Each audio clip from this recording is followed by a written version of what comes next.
शिवाय नमस्तुभ्यम हर हर महादेव। दोस्तों, आप सभी दर्शकों का हमारे चैनल डिचार्ज मस्ती में स्वागत है। अगर आप इस चैनल पर नए हैं तो प्लीज़ हमारे चैनल को सब्सक्राइब जरूर करिएगा और वीडियो पसंद आए तो वीडियो को लाइक और शेयर जरूर करिएगा। वीडियो को शुरू करते हैं। विशेष शरीर में अगर कोई रोग उत्पन्न हो जाता है, बहुत शरीर के अंदर अगर कोई बहुत बड़ी बीमारी हो जाती है, बहुत बड़ा रोग हो जाता है, बहुत तकलीफ होने लगती है, बहुत डॉक्टर ने कह दिया कमर का गुरिया खसक गया, डॉक्टर ने कह दिया तुम नीचे नहीं बैठ पाओगे,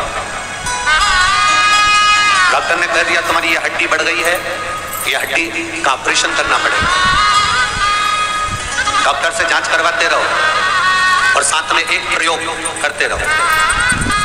जैसे ये जलाधारी है, ये शिवलिंग है, यहां से पानी नीचे बहता है, थोड़ा समझिएगा। ये जलाधारी है, ये पानी बहने का स्थान जलाधारी का, ये पीठी का, संपूर्ण पीठी का, ये शिवलिंग। डॉक्टर कह दे कि ऑपरेशन की जरूरत पड़ रही है और तुम्हारा गुरिया खसक गया या तुम्हारी हड्डी बढ़ गई या तुम्हारी हड्डी का रोग बढ़ गया, ये शिवलिंग पर आप भगवान देवादिदेव महादेव को जल चढ़ाएं और जल चढ़ाने के बाद जो जल यहाँ बहकर आता है उस स्थान पर अगर जल चढ़ाया भी नहीं है तो जहां से पानी नीचे की ओर गिर रहा उस स्थान पर गणेश, कार्तिकेय, अशोक सुंदरी वाली जगह से जब जल नीचे की ओर गिरता है उस स्थान पर अपना हाथ लगाकर बस कुछ देर तक उस हस्त कमल को उस स्थान पर लगाएं और भगवान शंकर का पंचाक्षर मंत्र नमः शिवाय या षडाक्षर मंत्र ओम नमः शिवाय या श्री शिवाय नमस्तुभ्यम भगवान का मंत्र का उच्चारण करें। यदि महामृत्युंजय मंत्र का स्मरण आता हो तो महामृत्युंजय मंत्र का स्मरण करें। हाथ का स्पर्श कर कर मार्कंडे बाबा का स्मरण कर कर और उस हाथ में ही थोड़ा सा जल झेलकर नंदी के पास बैठकर उसका आचमन करें। 20 से 22 दिन तक ये आचमन चालू रहने दो और 20 दिन के बाद फिर जांच करवाओ। धीरे धीरे शरीर की गुड़ियां काम करना प्रारंभ करेगी, हड्डी काम करना प्रारंभ। शिव शस्त्र को प्राप्त कौन है?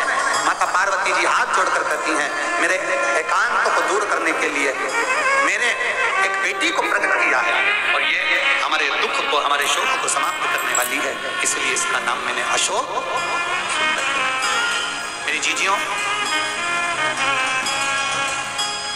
मेरे बेटियों, मेरे जीजाओं, मेरे भाई माताओं, एक बात बहुत अच्छे से अपनी चित्त वृत्ति में उतारिएगा। बहुत अच्छे से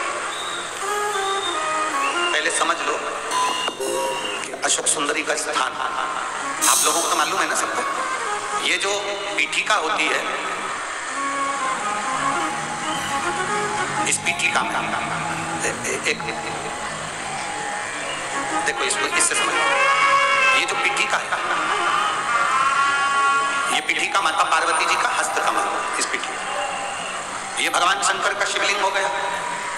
ऊपर से जो जलाधारी में से एक एक बूंद पानी नीचे टपकता है वो भगवान शंकर की 5 बेटियां जया, विषहरा, शामली बारी, दौतली और इस पीठिका के सम्मुख में जहां से पानी नीचे गिरता है,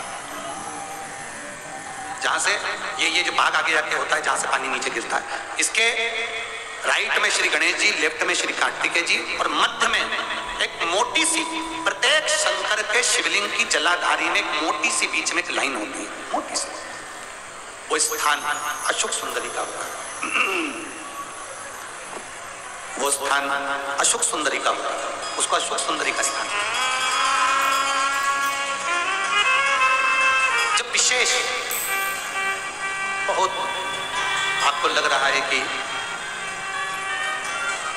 ये कार्य होने वाला नहीं है और विशेष अगर कोई कार्य बहुत समय अगर आपके निकल भी गए हो, बहुत समय आपका लग गया और वो कार्य नहीं हो रहा, 5 बेलपत्र अशोक सुंदरी वाली जगह पर जब आप चढ़ाएंगे तो यह डंडी का जो भाग है, डंडी का जो भाग है, ये डंडी का भाग जहां से पानी बहता है, जहां से जल बहता है, उस स्थान की ओर इस डंडी के भाग को रखेंगे। 5 बेलपत्र, एक बेलपत्र जब डंडी का भाग हमने इधर कर दिया, थोड़ा समझ लें अच्छे से, जैसे ये जलाधारी समझ लो, एक बेलपत्र अपन ने रखी, डंडी का भाग जहां से जल बह रहा है उस ओर है। दूसरी बेलपत्र हमने उठाई,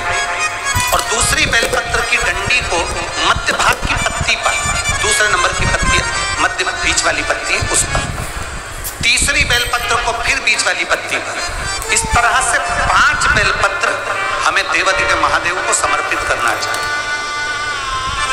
5 बेलपत्र पर अपनी 3 उंगलियां भगवान शंकर की 5 बेलपत्र पर स्पर्श और 1 लोटा जल भगवान शंकर को पंचाक्षर मंत्र नमः शिवाय, षडाक्षर मंत्र ओम नमः शिवाय या श्री शिवाय नमस्तुभ्यम कहकर जल चढ़ाने की दिशा। हमने पहले भी आप लोगों से कहा, अगर विशेष कोई कामना से हम जल चढ़ाते हैं, विशेष कोई मन की बात है और वो नहीं हो रही, उसके लिए हम जल चढ़ाते हैं, तो ध्यान रखने वाला विषय है जहां से जल बहता है उसके ठीक विपरीत में आप बैठ जाओ। जल उत्तर की ओर जा रहा है, आप दक्षिण में बैठ गए। दक्षिण में बैठकर उत्तर की ओर मुख कर लो, क्योंकि जल उत्तर की ओर जा रहा है।